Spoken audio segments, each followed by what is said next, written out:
اگر تم اس بچے کو جنم دینا چاہتی ہو تو تمہیں اس حویلی کے سب سے تاریک کونے میں خاموشی سے رہنا ہوگا۔ نواب ذوالقرنین کی یہ سرد، بے رحم اور شفاق آواز جب ہال میں گونجی تو حورین کے جسم کا خون جیسے جم کر رہ گیا۔ اس نے اپنے کامتے ہوئے سوجے ہوئے ہاتھ فوراً اپنے پیٹ پر رکھ لیے جہاں 9 ماہ کا معصوم وجود پل رہا تھا۔ حورین نوابی خاندان کے بڑے بیٹے سارم کی بیوہ تھی۔ سارم کی اچانک اور پراسرار وفات کے بعد اس حویلی کی فضا بالکل بدل چکی تھی۔ حورین جو ایک غریب، شریف اور محنت کش گھرانے کی بیٹی تھی، اسے اس شاہانہ حویلی میں صرف ایک بوجھ، ایک گناہ اور ایک معمولی نوکرانی سے بھی بدتر سمجھا جانے لگا۔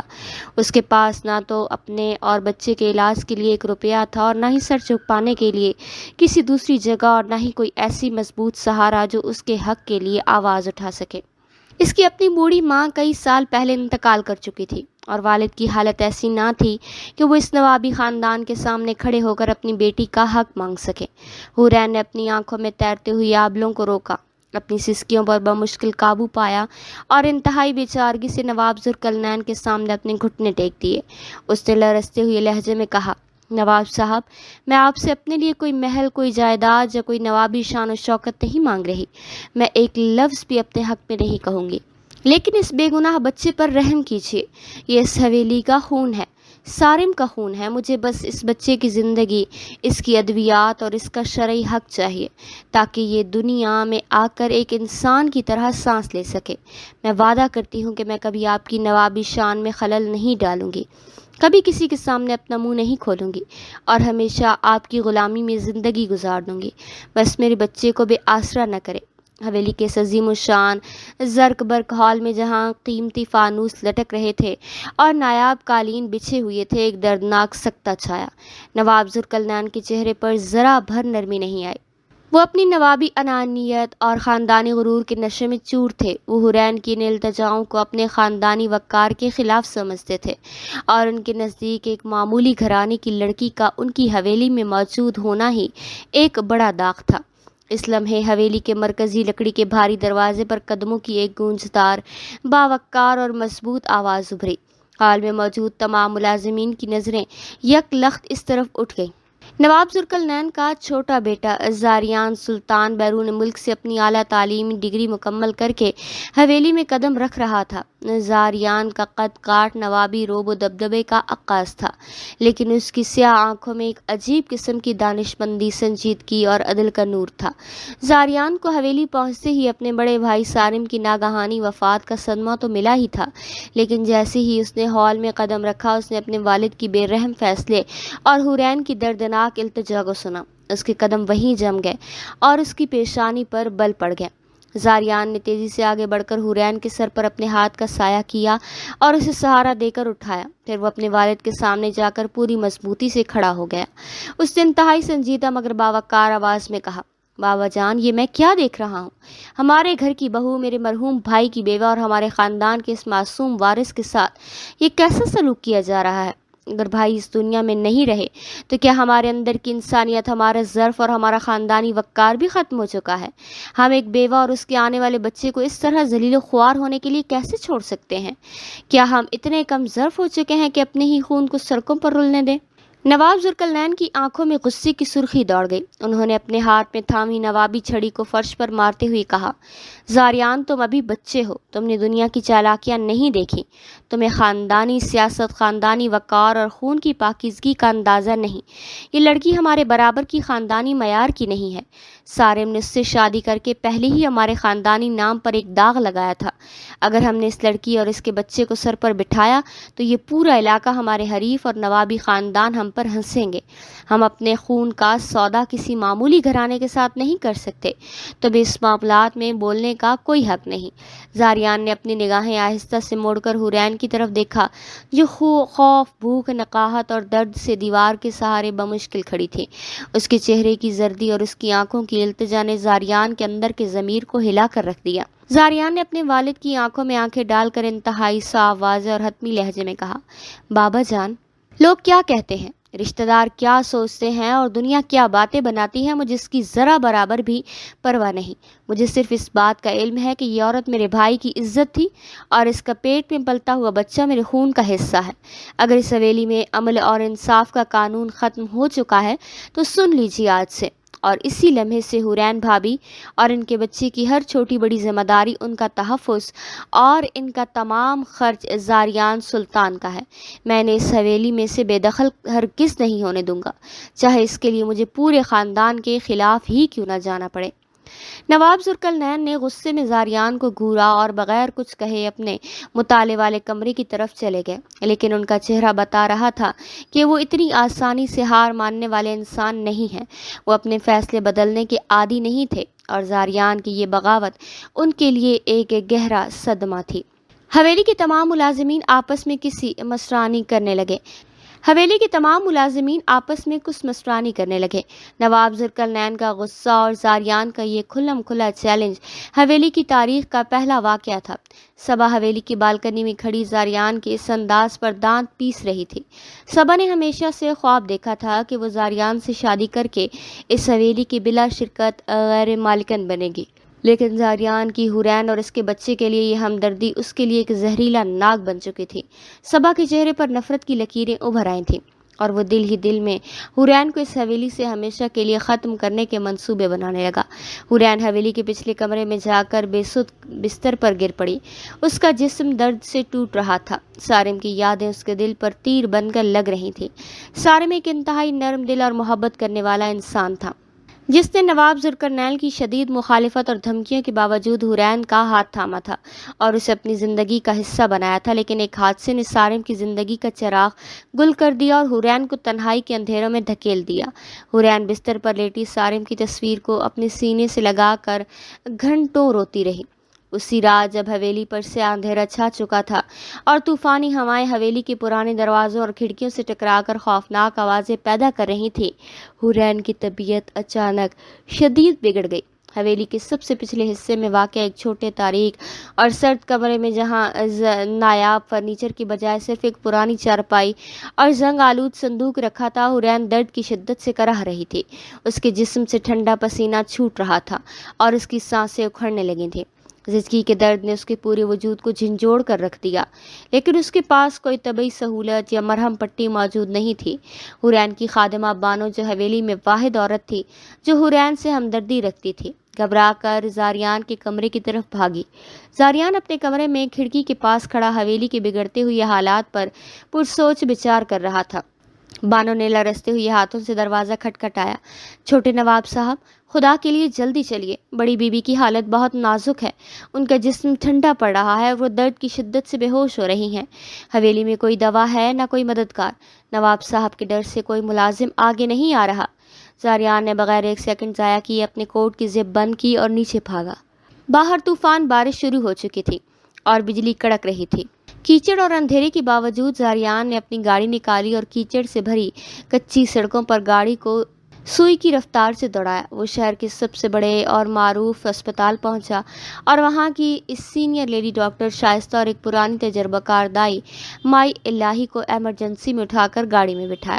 ڈاکٹر شائستہ نے راستے میں زاریان کی بے چینی کو دیکھ کر پوچھا، زاریان صاحب، مریضہ کی کیا حالت ہے؟ کیا انہیں پہلے سے کوئی پیچیدگی ہے؟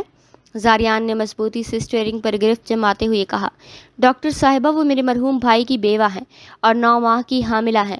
حویلی میں تناؤ کی وجہ سے ان کی دیکھ بھال ٹھیک سے نہیں ہو سکی، نہ انہیں بر وقت دوا ملی ہے اور نہ ہی صحیح خوراک۔ مجھے ہر قیمت پر وہ دونوں صحیح سلامت چاہیے۔ اگر انہیں کچھ ہو گیا تو میں اپنے آپ کو کبھی معاف نہیں کر سکوں گا۔ حویلی پہنچ کر زاریان نے ملازمین کو سخت لہجے میں للکارا اور فوری طور پر گرم پانی، صاف ستھرے کپڑوں، روشنی اور ضروری ادویات کا بندوبست کروایا۔ سب اپنے کمرے سے نکل کر بالکنی میں کھڑی یہ سب دیکھ رہی تھی اور اس کے چہرے پر زہریلی مسکراہٹ تھی۔ وہ سوچ رہی تھی کہ کاش یہ بچہ دنیا میں آنے سے پہلے ہی ختم ہو جائے اور حورین کی کہانی بھی ہمیشہ کے لیے ختم ہو جائے۔ کمرے کے باہر زاریان بے چینی سے چکر کاٹ رہا تھا۔ اس کے چہرے پر شدید تشویش، تناؤ اور کرب کے اثرات تھے۔ وہ بار بار اپنے ہاتھ جوڑ کر رب العزت سے اپنے مرحوم بھائی کی نشانی اور اس بے گناہ عورت کی سلامتی کی دعائیں مانگ رہا تھا۔ اس کا پورا جسم بے چینی سے کانپ رہا تھا اور وہ بانو سے بار بار اندر کا حال پوچھ رہا تھا۔ دوسری طرف حویلی کے مرکزی حصے میں نواب ذوالقرنین اپنے مطالعے والے کمرے میں کھڑکی کے پاس خاموش کھڑے تھے۔ اگرچہ وہ باہر سے مکمل طور پر لا تعلق بننے کی ڈرامے بازی کر رہے تھے، لیکن ان کے اندر کا روایتی نواب اور ایک باپ اپنے پوتے یعنی اپنے خاندان کے حقیقی وارث کی خبر سننے کے لیے بے تاب تھا۔ تقریباً 3 گھنٹے کی طویل، دردناک اور شدید کشمکش کے بعد اس چھوٹے سے کمرے کے اندر سے ایک نوزائیدہ بچے کے رونے جانے کی اونچی گونجدار اور خوبصورت آواز سنائی دی۔ یہ آواز اس تاریک اور سرد کمرے میں امید اور نئی زندگی کی ایک روشن کرن بن کر گونجی۔ ڈاکٹر شائستہ نے کمرے سے باہر نکل کر اپنے دستانے اتارے اور مسکراتی ہوئی زاریان کی طرف دیکھا۔ مبارک ہو زاریان صاحب، اللہ تعالیٰ نے آپ کے خاندان کو ایک انتہائی خوبصورت، صحت مند اور باصلاحیت بیٹا عطا کیا ہے۔ زچ کی انتہائی پیچیدگی تھی اور خون کی کمی کی وجہ سے حورین بی بی کی حالت نازک تھی۔ اگر آپ تھوڑی سی بھی دیر کر دیتے تو شاید ان کا بچنا مشکل ہو جاتا، لیکن اب وہ دونوں مکمل طور پر خطرے سے باہر ہیں۔ زاریان کے چہرے پر ایک گہری آرام دہ مسکراہٹ آئی۔ اس نے بارگاہ الہی میں شکرانہ ادا کیا اور ہلکے باوقار قدموں سے کمرے کے اندر داخل ہوا۔ کمرے میں ایک مدھم سی زرد روشنی پھیلی ہوئی تھی۔ حورین نڈھال بستر پر لیٹی ہوئی تھی اور اس کے چہرے کی زردی کے باوجود ایک ماں کا ممتا بھرا روپ اور سکون چمک رہا تھا۔ اسی کے پہلو میں ایک سفید گرم کپڑے میں لپٹا ہوا معصوم لال رنگت کا بچہ آرام سے سو رہا تھا۔ زاریان نے نہایت احترام اور شفقت سے بچے کو اپنی گود میں اٹھایا۔ اس نے بچے کا معصوم چہرہ غور سے دیکھا، جس کی خصوصیات، نین نقش اور پیشانی بالکل اس کے مرحوم بھائی سارم سے ملتی جلتی تھی۔ زاریان کی آنکھوں میں خوشی کی نمی آ گئی۔ اس نے بچے کے دائیں کان میں نرمی سے اذان دی، بائیں کان میں اقامت کہی اور پھر اس کی پاکیزہ پیشانی پر پیار دیا۔ اس نے حورین کی طرف دیکھا اور انتہائی نرم و تسلی بخش لہجے میں بولا، بھابھی، اس بچے کا نام ارحم ہوگا۔ ارحم کے ہوتے ہوئے اور زاریان سلطان کے زندہ رہتے ہوئے آپ کبھی تنہا نہیں ہوں گی۔ میں اپنے مرحوم بھائی اور آپ سے یہ سچا وعدہ کرتا ہوں کہ ارحم کو وہ تمام حقوق، وہ تمام تر تعلیم، خوشیاں اور وہ تمام تر مقام ملے گا جو اس حویلی کے سب سے بڑے وارث کا حق ہے۔ کوئی بھی اس سے اس کا نام، اس کی شناخت نہیں چھین سکتا۔ حورین کی آنکھوں سے خوشی، تشکر اور سکون کی بے ساختہ آنسو بہنے لگے۔ اس کے خشک لبوں پر ایک ہلکی سی مسکراہٹ آئی۔ اسے لگا شاید اتنے عرصے بعد اس کی تاریک مظلوم زندگی میں روشنی کی کوئی سچی اور پائیدار کرن آئی ہو، لیکن وہ اس بات سے بالکل بے خبر تھی کہ اس حویلی کی عالیشان در و دیوار کے پیچھے اس کے خاندان ایک اور خطرناک زہریلی سازش کا تانا بانا بنا جا رہا ہے۔ نواب ذوالقرنین کی حقیقی بھانجی صبا، جو بچپن سے اس حویلی کے آسائشوں میں پل کر بڑی ہوئی تھی اور جس کی نظریں ہمیشہ سے زاریان سلطان سے شادی کر کے اس عظیم الشان حویلی، نوابی جائیداد اور بینک اکاؤنٹس کی اکیلی مالکن بننے پر ٹکی ہوئی تھی، اس بچی کی پیدائش اور حورین کی حویلی میں موجودگی کو اپنے تمام تر خوابوں اور عزائم کی موت سمجھ رہی تھی۔ صبا ایک انتہائی چالاک، مکار اور حاسد عورت تھی۔ اس کا دل بغض اور کینے سے بھرا ہوا تھا اور وہ کسی بھی حد تک جانے کے لیے تیار تھی۔ اسے جیسے ہی معلوم ہوا کہ حورین نے بیٹے کو جنم دیا ہے اور زاریان اس بچے کا سرپرست بن کر اس کا ڈھال بن چکا تھا، تو اس کے تن بدن میں حسد کی آگ بھڑک اٹھی۔ صبا نے فوراً حویلی کے سب سے پرانے اور لالچی منشی غلام رسول کو اپنے کمرے میں بلایا۔ غلام رسول حویلی کے تمام کھانوں اور دستاویزات کا حساب رکھتا تھا اور پیسوں کی خاطر کچھ بھی کرنے کو تیار ہو جاتا۔ اس نے حویلی کی کئی راز اپنے سینے میں دفن کر رکھے تھے اور پیسے کے عوض وہ صبا کی ہر غلط بات ماننے پر تیار رہتا تھا۔ صبا نے دونوں کو ایک موٹی گڈی میز پر رکھتے ہوئے منشی سے کہا، منشی جی، تم جانتے ہو کہ زاریان کس طرح اس معمولی لڑکی اور اس بچے کے لیے دیوانہ ہوا جا رہا ہے۔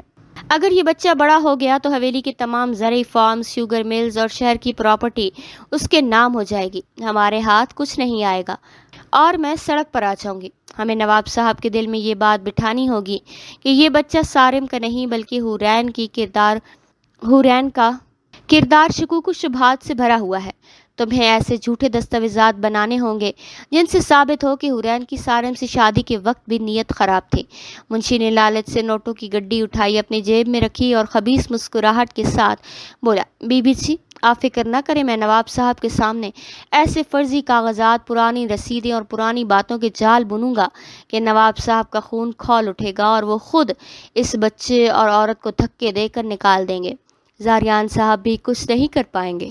اگلی ہی صبح جب حویلی کی صحن پر صبح کی سفید دھند چھائی ہوئی تھی، صبا نے نواب ذوالقرنین کے مطالعے والے کمرے میں داخل ہو کر ان کی چائے کی پیالی رکھی اور انتہائی ہمدردانہ انداز میں اپنے کان بھرنے کا زہریلا کھیل شروع کر دیا۔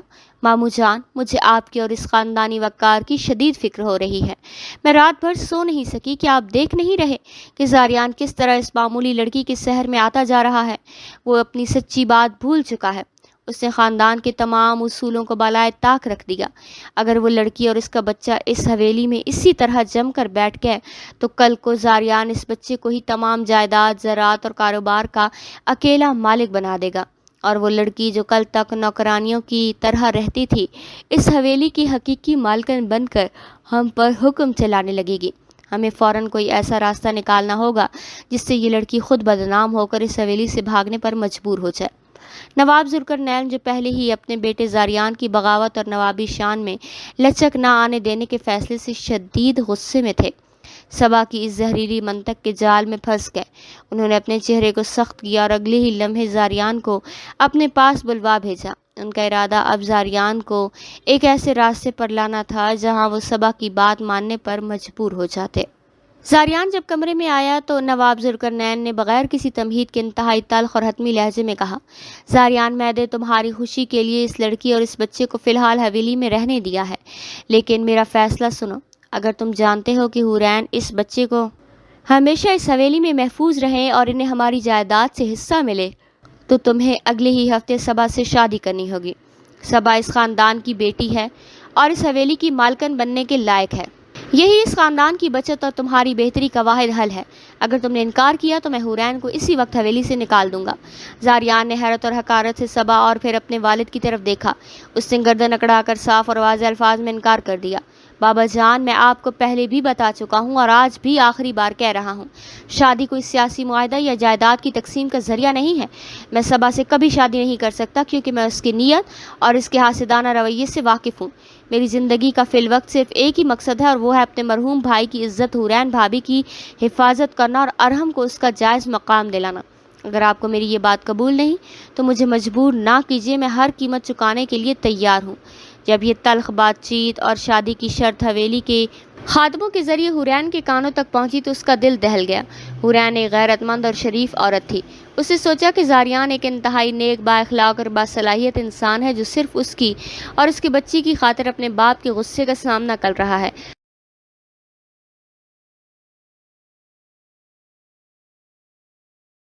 اور اس کی اپنی زندگی داؤ پر لگ چکی ہے۔ وہ اپنی وجہ سے زاریان کی زندگی تباہ نہیں ہوتے دیکھ سکتی تھی۔ حورین نے دل میں فیصلہ کیا کہ وہ اپنی ذات کی وجہ سے زاریان کی زندگی کو برباد اور اس کے گھر کا سکون غارت نہیں ہونے دے گی، چاہے اسے اس کی کتنی ہی بڑی قیمت کیوں نہ چکانی پڑے۔ اسی رات جب پورا علاقہ شدید طوفانی بارش اور کالی گھٹاؤں کی لپیٹ میں تھا، حورین نے انتہائی خاموشی سے اپنے کپڑوں کا ایک چھوٹا سا پرانا تھیلا اٹھایا، 2 دن کی معصوم ارحم کو ایک موٹے گرم کپڑے میں لپیٹ کر اپنے سینے سے چپکایا اور حویلی کی پچھلی زنگ آلود دروازے سے باہر نکل گئی اور حویلی کے اور طوفان سے نکل گئی۔ اس نے پیچھے مڑ کر بھی نہ دیکھا کیونکہ وہ زاریان پر مزید بوجھ نہیں بننا چاہتی تھی۔ باہر بارش کے تیز قطرے اس کے چہرے پر تازیانے کی طرح لگ رہے تھے۔ سڑکوں پر کیچڑ اور اندھیرا تھا۔ حورین کے جسم میں زچگی کی وجہ سے ابھی اتنی طاقت نہیں تھی۔ وہ پھسلتی ہوئی سڑک پر بار بار گرتے گرتے بچی۔ اس کے پاؤں میں چوٹیں آئیں لیکن اس نے اپنے بچے کو اپنے وجود سے علیحدہ نہیں ہونے دیا۔ وہ بس چلتی گئی اور آخرکار شہر کی طرف جانے والی سڑک کے کنارے بنے ایک پرانے بوسیدہ بس سٹاپ کے ٹین کی شیڈ کے نیچے جا کر پناہ گزین ہو گئی۔ وہ وہیں ٹھنڈے فرش پر بیٹھ کر اپنے معصوم بچے کو چومتی رہتی اور اس کے نطفے سے سسکیوں اور آہ و زاری کا سلسلہ جاری رہا۔ بچہ بھی سردی اور بھوک کی وجہ سے ہلکی ہلکی آواز میں رو رہا تھا۔ صبح کے وقت جب حویلی کا سورج نکلا اور ملازمہ حورین کے کمرے سے ناشتہ لے کر گئی تو وہاں کوئی موجود نہیں تھا۔ کمرہ خالی اور بستر ٹھنڈا تھا۔ یہ خبر جب زاریان تک پہنچی تو اس کے ہاتھ سے چائے کا پیالہ چھوٹ کر فرش پر گر گیا۔ اس کی آنکھوں میں خوف اور غصے کی لہر دوڑ گئی۔ زاریان نے تیز قدموں سے نواب ذوالقرنین اور صبا کے پاس جا کر ان کی آنکھوں میں دیکھا۔ اس کا غصہ، اس کی برہمگی اور اس کا طیش اپنے عروج پر تھا۔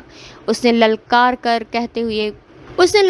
ہوئے کہا، آپ لوگوں نے آخر کار میری بھابھی اور میرے بھائی کی نشانی کو اس گھر سے بھاگنے پر مجبور کر ہی دیا۔ آپ لوگوں کی انا اور حسد جیت گئی اور انسانیت ہار گئی۔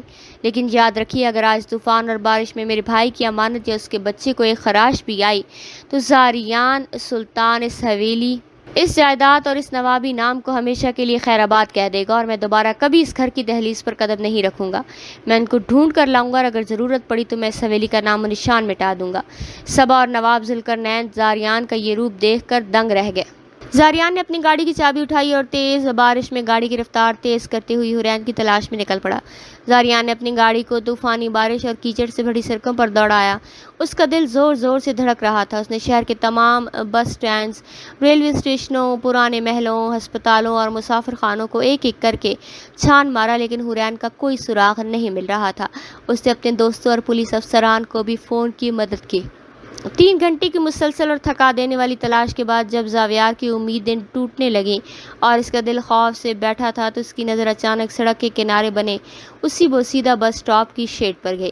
وہاں ایک کونے میں سہم کر حورین کانپتی ہوئی بیٹھی تھی اور اس کی گود میں لپٹا ہوا ارحم بھوک اور ٹھنڈ کی وجہ سے بلک بلک کر رو رہا تھا۔ زاریان نے جھٹکے سے گاڑی کو روکا اور بارش کی پرواہ کیے بغیر گاڑی سے چھلانگ لگا کر باہر نکلا۔ وہ تیز قدم اٹھاتا حورین کے بالکل قریب پہنچا۔ اس نے دیکھا کہ حورین کے ہونٹ نیلے پڑ چکے ہیں اور اس کی آنکھیں آنسوؤں سے سوج چکی ہیں۔ زاریان نے غصے، تشویش اور گہری ہمدردی سے ملے جلے تاثرات سے لرزتے ہوئے لہجے میں کہا، حورین بھابھی، آپ کو کیا ہو گیا تھا؟ اس شدید طوفانی بارش اور سردی میں 2 دن کے بچے کو لے کر آپ کہاں جا رہی تھی؟ کیا آپ کو مجھ پر، میری صلاحیت پر اور میرے وعدے پر ذرا بھی بھروسہ نہیں تھا؟ کیا آپ نے مجھے اتنا بے بس اور بزدل سمجھ لیا تھا کہ میں اپنی بھابھی اور اپنے بھتیجے کی حفاظت بھی نہیں کر سکتا؟ آپ نے ایسا قدم اٹھانے سے پہلے ایک بار بھی ارحم کا نہیں سوچا؟ حورین نے اپنی سسکیاں روکتے ہوئے کہا۔ زاریان کے سامنے ہاتھ جوڑ دیے اور روتے ہوئے کہا، زاریان صاحب، مجھے معاف کر دیجیے، میں آپ کی اور اس گھر کی زندگی پر بوجھ نہیں بننا چاہتی۔ میری وجہ سے اس حویلی میں روز نئے طوفان کھڑے ہو رہے ہیں۔ نواب صاحب آپ سے ناراض ہیں، صبا بی بی کی زندگی کا فیصلہ ان کا ہوا ہے۔ میں ایک بدقسمت عورت ہوں جس کا سایہ بھی جس پر پڑتا ہے وہ برباد ہو جاتا ہے۔ مجھے اپنے حال پر چھوڑ دیجیے، میں اپنے بچے کو محنت مزدوری کر کے پال لوں گی، لیکن آپ کی زندگی میری وجہ سے خراب نہیں ہونی چاہیے۔ زاریان نے اپنے کوٹ کو اتار کر حورین کے شانے پر ڈالا اور ارحم کو اپنے گرم ہاتھوں میں تھامتے ہوئے انتہائی مضبوطی اور حتمی لہجے میں کہا، میری زندگی کا بوجھ کیا ہے اور میری خوشی کیا ہے، اس کا فیصلہ صرف اور صرف زاریان سلطان کرے گا۔ اب آپ اور ارحم میری عزت، میری ذمہ داری اور میرے بھائی کی آخری نشانی ہے۔ میں زاریان سلطان ہوتے ہوئے اپنے خاندان کے وارث کو یوں سڑکوں پر رولنے اور بھیگنے کے لیے کبھی نہیں چھوڑوں گا۔ اب آپ خاموشی سے گاڑی میں بیٹھیں، آج کے بعد آپ کبھی اس طرح نکلنے کا سوچیں گی بھی نہیں۔ زاریان نے حورین اور بچے کو لے کر واپس حویلی پہنچا۔ اس بار اس کے چہرے پر ایک عجیب سا عزم، ایک سخت فیصلہ اور ایک جرأت مندانہ چمک تھی۔ اس نے حویلی کی صحن میں قدم رکھتے ہی تمام ملازمین کو حکم دیا کہ حویلی کے تمام بڑے اور چھوٹے افراد کو مرکزی ہال میں فوراً جمع کیا جائے اور ساتھ ہی قاضی صاحب اور علاقے کے معززین کو بلایا جائے۔ کچھ ہی دیر میں تمام لوگ ہال میں موجود تھے۔ نواب ذوالقرنین اور صبا حیرت اور تشویش سے زاریان کو دیکھ رہے تھے۔ قاضی صاحب کے آتے ہی زاریان نے حورین کی طرف دیکھا اور پھر قاضی صاحب سے مخاطب ہو کر کہا، قاضی صاحب، میں آج اسی وقت تمام گواہوں کی موجودگی میں حورین کے ساتھ نکاح کرنا چاہتا ہوں۔ یہ جملہ سنتے ہی ہال میں جیسے دھماکہ ہو گیا۔ صبا کے پاؤں تلے سے زمین نکل گئی اور نواب ذوالقرنین کا چہرہ غصے سے سرخ ہو گیا۔ صبا نے چیختی ہوئی کہا، زاریان، تم یہ کیا پاگل پن کر رہے ہو؟ تم ایک معمولی بیوہ عورت سے شادی کر کے اپنی اور اس خاندان کی عزت کو مٹی میں ملا رہے ہو۔ تم نوابی خون کا سودا کر رہے ہو۔ زاریان نے صبا کی طرف انتہائی سرد نگاہوں سے دیکھا اور کہا، صبا، اپنی زبان کو لگام دو۔ حورین میرے مرحوم بھائی کی عزت تھی اور اب اس کے معاشرے، اس حویلی اور اس قانون کے سامنے یہ سب سے بڑا تحفظ دینے واحد شرعی راستہ یہی ہے کہ میں اس کا شوہر بنوں، تاکہ کوئی بھی کل کو اس کی طرف ناپاک انگلی نہ اٹھا سکے اور نہ ہی میرے بھتیجے کو کوئی لاوارث کہہ سکے۔ میں ارحم کو باپ کا نام اور حورین کا وہ تمام حقوق دوں گا جو اس کا حق ہے۔ قاضی صاحب نے دونوں کا شرعی ایجاب و قبول کروایا۔ حورین کی آنکھوں سے خاموش آنسو بہرے اور اس نے کپ کپاتے لبوں سے قبول کیا۔ نکاح کے تمام مراحل مکمل ہونے کے بعد زاریان نے حتمی اور گرجدار آواز میں اعلان کیا، آج سے اور اسی لمحے سے حورین میری شرعی اور قانونی بیوی ہے، اس حویلی کی چھوٹی مالکن ہے اور ارحم کا شرعی سرپرست میں ہوں۔ اگر آج کے بعد کسی نے بھی حورین کی توہین کرنے کی کوشش کی، ارحم کو اسی کے حق سے محروم کرنے کی سوچا یا ان کے خلاف کوئی سازش کی، تو وہ یہ بات اچھی طرح جان رکھیں کہ ان کا سامنا نواب ذوالقرنین کے نہیں بلکہ زاریان سلطان سے ہوگا، اور زاریان سلطان اپنے فیصلوں سے پیچھے نہیں ہٹتا۔ زاریان کا یہ فیصلہ اتنا مضبوط، اچانک اور قانونی لحاظ سے پختہ تھا کہ نواب ذوالقرنین اور سبا شدید غصے اور جلن کے باوجود بالکل بے بس ہو کر رہ گئے۔ نواب ذوالقرنین خاموشی سے اپنے کمرے میں چلے گئے، جبکہ سبا غصے سے پیر پٹکتی ہوئی نکل گئی۔ نکاح کے بعد زاریان نے حورین کو اپنی شاہانہ اور کشادہ کمرے میں منتقل کروایا، تاہم زاویار کا رویہ حورین کے ساتھ نہایت ہی باوقار، محتاط اور عزت دارانہ تھا۔ اس نے کبھی حورین پر اپنے شوہر ہونے کا حقوق زبردستی نہیں جتایا، نہ ہی اس پر کوئی دباؤ ڈالا۔ وہ روز رات کو کمرے کے ایک کونے میں رکھے ہوئی صوفے پر خاموشی سے سو جاتا اور دن بھر حورین کے کھانے، ادویات، ارحم کے کھلونے اور تمام ضروریات کا ایک محافظ کی طرح خیال رکھتا۔ اس نے حورین کے لیے ایک علیحدہ خادمہ کا بندوبست کر دیا جو 24 گھنٹے اس کی خدمت کرتی۔ حورین زاریان کے اس بلند اخلاق، شرافت، تحفظ اور بے غرض رویے کو روز خاموشی سے دیکھتی۔ اس کے دل میں جو زاریان کے لیے صرف ایک احسان مندی کا احساس تھا، وہ آہستہ آہستہ ایک گہری عزت، عقیدت اور محبت میں بدلنے لگا۔ اسے احساس ہوا کہ زاریان صرف ایک رکھوالا نہیں ہے، بلکہ وہ ایک ایسا سچا، نیک اور بہادر انسان ہے جو اس کے اور اس کے بچے کے مستقبل کو بچانے کے لیے اپنی تمام تر خوشیاں اور اپنی نوابی آرام دہ زندگی داؤ پر لگا چکا ہے۔ حویلی کے شب و روز آہستہ آہستہ بدل رہے تھے۔ صبح کا سورج جب حویلی کے بلند و بالا کنگروں کو چھوتا تو حورین ارحم کو گود میں لیے صحن میں نہائی۔ ارحم کی معصوم مسکراہٹ اور اس کی توتلی باتیں حویلی کے اداس ماحول میں زندگی کی رمق بھر دیتی تھیں۔ زاریان صبح سویرے اپنے زرعی فارمز اور نوابی کاروبار کی دیکھ بھال کے لیے نکل جاتا اور شام کو لوٹتے ہی سب سے پہلے ارحم کے لیے کھلونے اور حورین کے لیے پھل اور ادویات لاتا۔ وہ دونوں بیٹھ کر ارحم کی آئندہ تعلیم اور مستقبل کے منصوبے بناتے۔ حورین اکثر زاریان کے کپڑے استری کرتی، اس کی چائے بناتی اور اس کی کاموں کا خاموشی سے خیال رکھتی۔ دونوں کے درمیان الفاظ کو زیادہ گفتگو نہیں ہوتی، لیکن ان کی خاموشی میں بھی ایک گہرا احترام اور پوشیدہ محبت مدفون تھی۔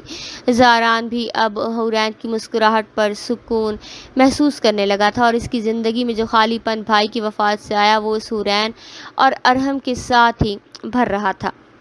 ایک شام زاویار جب حویلی لوٹا تو اس نے دیکھا کہ حورین صحن میں بیٹھی ارحم کے لیے چھوٹے چھوٹے کپڑے سلائی کر رہی تھی۔ زاریان نے اپنے قدم وہیں روک لیے۔ اس نے حورین کی سادگی سے بھرے چہرے پر ایک عجیب سا اطمینان دیکھا۔ زاریان نے قریب آ کر نرمی سے پوچھا، حورین کیا تمہیں کسی چیز کی کمی یا تکلیف تو نہیں؟ اگر تمہیں حویلی کا ماحول اب بھی بوجھل لگتا ہے تو تم بلا جھجک مجھ سے کہہ سکتی ہو، میں تمہارے اور ارحم کے لیے شہر میں علیحدہ گھر کا بندوبست بھی کر سکتا ہوں جہاں تم دونوں سکون سے رہ سکو۔ حورین نے فوراً سر اٹھایا اور نفی میں سر ہلا کر روئی۔ نہیں زاریان صاحب، آپ نے مجھے اور میرے بچے کو جو عزت، تحفظ اور مقام دیا ہے، اس کے بعد مجھے کسی چیز کی طلب نہیں رہی۔ میں اور ارحم یہاں آپ کے سائے تلے بالکل محفوظ ہیں اور مجھے اب کسی دنیاوی آسائش کی خواہش نہیں۔ زاریان نے مسکرا کر ارحم کو گود میں اٹھا لیا اور اسے لے کر اچھالنے لگا۔ ارحم کی کھلکھلاہٹ پوری صحن میں گونجنے لگی، لیکن حویلی کے دوسرے کونے میں کھڑی سبا کی نظریں اس منظر پر جم گئی تھیں اور اس کے دل میں جلن کی آگ مزید بھڑک اٹھی۔ سبا نے اب زاریان اور حورین کے رشتے پر زہر کھولنے کے لیے ایک نیا اور گہرا پلان بنایا۔ اس نے حویلی کے ایک پرانے نوکر کرمدار کو پیسے دے کر اپنے ساتھ ملایا۔ کرمدار کا کام حویلی کے اہم ڈاکومنٹس اور خاندانی تجوری کی چابیاں چرانا تھا۔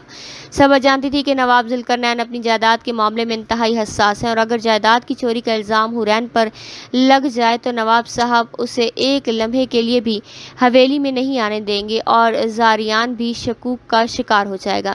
ایک رات جب حویلی کے تمام چراغ گل ہو چکے اور ہر طرف خاموشی کا راج تھا، کرمداد نے موقع دیکھ کر نواب ذوالقرنین کے مطالعے والے کمرے کی تجوری کھولی اور تمام اہم کاغذات، نایاب ہیراجات اور سونے کے قدیم سکے نکال کر حورین کے کمرے کے باہر لگے لکڑی کے پرانے صندوق کے پیچھے چھپوا دیے۔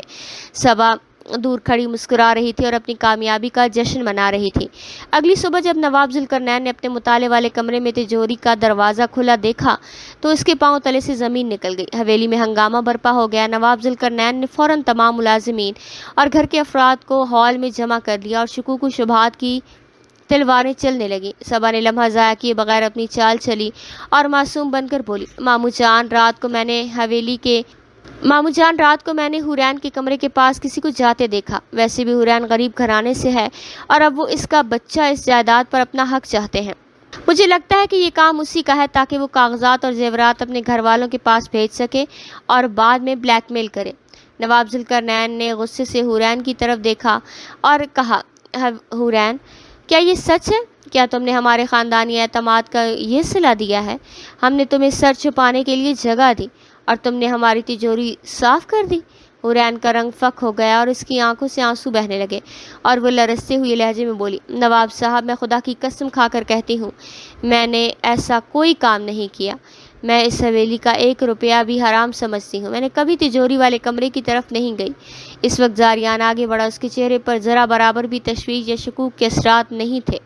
اس نے حورین کا ہاتھ اپنے ہاتھ میں لیا اور اپنے والد سے مخاطب ہو کر بولا، بابا جان، بغیر کسی ثبوت کے اپنی بہو اور میری بیوی پر الزام تراشی کرنا بند کریں۔ حورین ایسا کبھی نہیں کر سکتی اور مجھے اپنی بیوی پر اور اپنے آپ پر پورا بھروسہ ہے۔ جو عورت اپنے حق کے لیے التجا کرتی تھی وہ چوری کبھی نہیں کر سکتی۔ زاریان نے فوراً حویلی کے چوکیدار اور اپنے ذاتی گارڈز کو بلایا اور اس نے حویلی میں لگے جدید CCTV کیمروں کی وہ فوٹیج منگوائی جو اس نے کچھ دن پہلے حویلی کی سیکیورٹی اور حورین کے تحفظ کے لیے مخفی طور پر لگوائے تھے۔ جب زاریان نے ہال میں لگے بڑے اسکرین پر فوٹیج چلائی تو سب کی آنکھیں کھلی کی کھلی رہ گئیں۔ ویڈیو میں واضح نظر آ رہا تھا کہ کرمداد نوکر رات کے اندھیرے میں صبا کی ہدایت پر تجوری سے کاغذات اور سکے نکال کر حورین کے کمرے کے باہر چھپا رہا ہے اور صبا خود اسے ہدایت دے رہی ہے۔ حقیقت سامنے آتی ہی صبا کا چہرہ زرد پڑ گیا اور کرمداد خوف سے تھر تھر کانپنے لگا۔ زاریان نے صبا کی طرف اشارہ کرتے ہوئے کہا، بابا جان، دیکھیے اس عورت کا اصلی چہرہ جو روز حورین کے خلاف آپ کے کان بھر رہی تھی۔ اس نے صرف حورین کو بدنام کرنے کے لیے ہمارے خاندانی کاغذات اور عزت کو داؤ پر لگا دی۔ اور اب بتائیے کہ اصل مجرم کون ہے؟ نواب ذوالقرنین کو شدید ندامت، پچھتاوے اور شرمندگی کا احساس ہوا اور ان کی انانیت مٹی میں مل چکی۔ انہوں نے اپنی چھڑی کو گھما کر کرمداد کو پولیس کے حوالے کروا دیا اور صبا کی طرف دیکھ کر غصے سے کہا، صبا، تم نے میری محبت، میری مان اور اس خاندان کے اعتماد کو خون کیا ہے۔ تم نوابی خاندان اور نوابی خون کہلانے کے لائق نہیں۔ آج کے بعد تمہارا اس خاندان میں کوئی وجود نہیں۔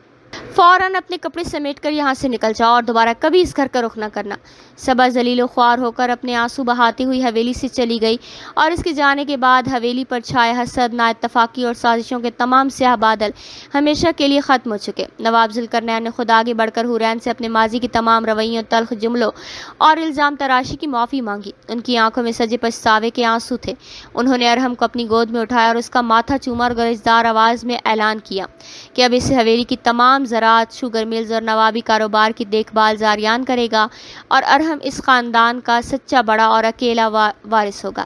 انہوں نے حورین کو حویلی کی بڑی بہو اور اصل مالکن کا درجہ بھی دے دیا۔ وقت تیزی سے گزرتا گیا، دن مہینوں میں اور مہینے سالوں میں بدلنے لگے۔ حویلی کی اداس در و دیوار اب رونق، خوشحالی، کہکہوں اور مسکراہٹوں سے گونج رہے تھے۔ ارحم اب 4 سال کا ہو چکا تھا۔ اس کی معصوم شرارتیں اور نوابی انداز پورے گھر کو زندہ رکھتے تھے۔ زاریان نے شہر کی سب سے شاندار اکیڈمی میں ارحم کا داخلہ کروا دیا اور خود روز اسے اپنی گاڑی میں چھوڑنے اور لینے کے لیے آتا تھا۔ اسے ایک بہترین انسان بنانے میں کوئی کسر نہیں چھوڑ رہا تھا۔ نواب ذوالقرنین کی طبیعت بھی عمر کے ساتھ ساتھ نرم ہو چکی اور وہ ارحم کے ساتھ ساتھ گھنٹوں حویلی کی کشادہ اور باغات میں ٹہلتے، اس پرندوں کے نام بتاتے اور اسے اپنے خاندانی قصے اور بہادری کی کہانیاں سناتے۔ انہیں اپنی پرانی سوچ اور نوابی غرور پر شدید شرمندگی تھی اور وہ حورین کو اپنی سچی بیٹی کا درجہ دیتے۔ حورین بھی ان کی محبت کا، ان کی صحت کا مکمل خیال رکھتی اور ان کی دوا اور خوراک وقت پر انتظام کرتی۔ ایک خوبصورت ٹھنڈی شام جب حویلی کی تمام چراغ روشن ہو چکے اور فضائی ماحول میں رات کی رانی اور پھولوں کی بھینی بھینی خوشبو پھیلی ہوئی تھی، حورین چائے کا کپ لے کر زاریان کے کمرے میں آئی۔ زاریان کھڑکی کے پاس کھڑا باہر کی خوبصورت پرسکون منظر اور ارحم کو باغ میں کھیلنے کے لیے دیکھ رہا تھا۔ حورین نے خاموشی سے چائے کا کپ میز پر رکھا اور پھر مدھم شرمیلی اور محبت بھری آواز میں کہا، زاریان صاحب۔ زاریان نے مڑ کر حویلی کی طرف دیکھا اور اس کی آنکھوں میں احترام، محبت اور گہرے جذبات چمک رہے تھے۔ حورین نے اپنی نظریں جھکاتے ہوئے بولی، اپنے دل کے تمام بند کواڑ کھولتے ہوئے کہا، آپ نے مجھے میرے بچے کو جس طرح تاریکیوں، ذلت اور تنہائی سے نکال کر روشنی، احترام اور مقام دیا ہے، میں اس کا شکریہ اپنی پوری زندگی میں بھی ادا نہیں کر سکتی۔ میں نے ماضی میں اپنے آپ کو بہت اکیلا اور بے بس محسوس کیا، لیکن آپ نے مجھے احساس دلایا کہ ایک سچا ہمسفر محافظ کیا ہوتا ہے۔ آج میں سچے دل سے اپنی پوری روح کے ساتھ آپ کو اپنا شوہر، اپنا سایہ اور اپنی زندگی کا مالک تسلیم کرتی ہوں۔ زاریان نے مسکرا کر حورین کے دونوں ہاتھوں کو اپنے ہاتھوں میں تھاما، اس کی آنکھوں میں دیکھا اور انتہائی نرمی سے کہا، حورین، تم میری محض ایک ذمہ داری نہیں تھی، بلکہ تم میری زندگی کا سب سے خوبصورت پاکیزہ فیصلہ اور میری سچی خوشی ہو۔ تم نے اس حویلی کو واقعی گھر بنا دیا اور میری اداس زندگی میں رنگ بھر دیا۔ حویلی کی تمام پرانی تلخیاں، نفرتیں، غرور اور سازشیں ہمیشہ کے لیے ختم ہو چکی تھیں، اور زاریان، حورین اور معصوم ارحم کی زندگی اب محبت، عزت، عدل اور مکمل سکون کے ساتھ آگے بڑھ رہی تھی۔